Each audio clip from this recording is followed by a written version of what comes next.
নবী করিম সাল্লাল্লাহু আলাইহি ওয়াসাল্লাম ইরশাদ করছেন, যখন আজরাইল আলাইহিস সালাম কোনো যুবকের জান কবজ করে, যুবকের জান কবজ করার পরে যখন আজরাইল আলাইহিস সালাম আল্লাহর দরবারে যায়, তখন আল্লাহ তো সব কিছু জানে। তারপরে আল্লাহ জিজ্ঞেস করে, তুমি কি একজন যুবকের জান কবজ করেছো?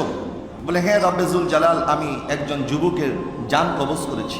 বলে, তুমি তো বৃদ্ধ বাবার কোমর ভেঙে দিয়েছো, তুমি তো তার স্ত্রীকে বিধবা করে দিয়েছো, সন্তানদেরকে এতিম করে দিয়েছো, তুমি তো তার বোনকে বেসাহারা করে দিয়েছো, তুমি তো তার মার কলিজার টুকরাকে কেড়ে নিয়েছো। আচ্ছা এখন বলো, তুমি যখন ওই যুবকের জান কবজ করেছো, তখন তার মা, তার বাবা, তার আত্মীয়, তার সন্তানদেরকে কি অবস্থায় দেখতে পেয়েছো? তখন হযরত আজরাইল আলাইহিস সালাম বলছেন, আল্লাহ, আমি যখন ওই সন্তানদেরকে এতিম করেছি, আমি যখন ওই মহিলাকে বিধবা করেছি, আমি যখন ওই মার কলিজার টুকরাকে আমি কেড়ে নিয়েছি, আমি যখন ওই বাবার কোমরকে ভেঙে দিয়েছি, তখন তারা আর কিছুই বলছে না, তারা একটা কথাই বলছে, ইন্না লিল্লাহি ওয়া ইন্না ইলাইহি রাজিউন। আল্লাহ আমাদেরকে সৃষ্টি করেছেন, আমরা আল্লাহর দিকে প্রত্যাবর্তন করব। আল্লাহ, তারা আপনার হামদ করতেছে, তারা আপনার সিফত করতেছে। তখন আমার আল্লাহ বলছেন, আজরাইল শুনে রাখো, ওই ফ্যামিলি থেকে তুমি গার্জিয়ানকে যেভাবে নিয়ে এসেছো, আমি আল্লাহ নিজে ওই ফ্যামিলির জিম্মাদার হয়ে গেলাম, এবং জান্নাতের মধ্যে আমি আল্লাহ একটা ঘর নির্মাণ করব, যার নাম হচ্ছে বাইতুল হামদ, এবং তাদেরকে আমি ওই ঘরের মেহমান বানিয়ে দেব। এইভাবে আল্লাহ ধৈর্যের প্রতিদান দিয়ে থাকেন। আল্লাহ বলছেন, ইয়া আইয়ুহাল্লাযীনা আমানুস্তাঈনু বিস-সাবরি ওয়াস-সালাত।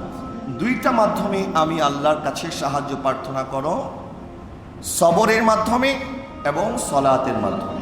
এখানে সবরের কথা আগে বলেছেন, সলাতের কথা পরে বলেছেন। প্রশ্ন হচ্ছে, কিয়ামতের ময়দানে আল্লাহ পাক যখন মুমিনদের কাছ থেকে হিসাব চাইবেন, সবার আগে হিসাব চাইবেন সলাতের, নামাজের। এখানে তো এইভাবে বললে ওইটার সাথে সংযোগ হতো যদি আল্লাহ সলাতের কথা আগে বলতেন, সবরের কথা পরে বলতেন। আপনি দেখবেন অনেক নামাজি আছে যে কোনো রকমে তাড়াহুড়া করে নামাজটা পড়ে তারপরে চলে যায়, যে কখন মানে ধৈর্য আর কোলাচ্ছে না, যে আস্তে আস্তে একটু সেজদা দেব, একটু সেজদা দেব, আল্লাহকে ডাকবো। ঠোকর মেরে মেরে ধান খায় না?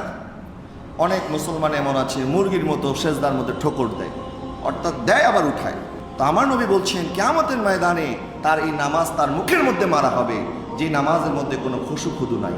তাহলে বোঝা গেল ধৈর্য আগে লাগবে, যে আপনি নামাজটা পরিপূর্ণভাবে আল্লাহর দরবারে যেন কবুল হয়, ধৈর্য ধারণের সাথে নামাজ আদায় করবেন। অন্যান্য ইবাদতের ক্ষেত্রে আমরা এরকম দেখি, যেমন অনেকে যখন যাকাত দেয় তখন আফসোস করতে থাকে, হায় হায় আমার এত টাকা কমে গেল, মনে হয় আমার সব টাকা আল্লাহ নিয়ে গেল, অর্থাৎ তখন সে ধৈর্য হারা হয়ে যায়।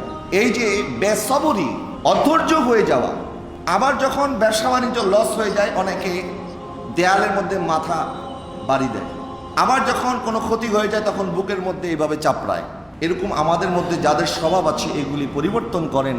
আল্লাহ পাক তার উপরে নারাজ হয়ে যান, কারণ আল্লাহ যখন আপনাকে বিপদ দেয়, নবীজি বলেছেন, যখন মুমিনের পায়ের মধ্যে একটা কাঁটা বিঁধে, তখন ওই কাঁটার ব্যথার কারণে আল্লাহ পাক তার গুনাহগুলি মাফ করে দেয়।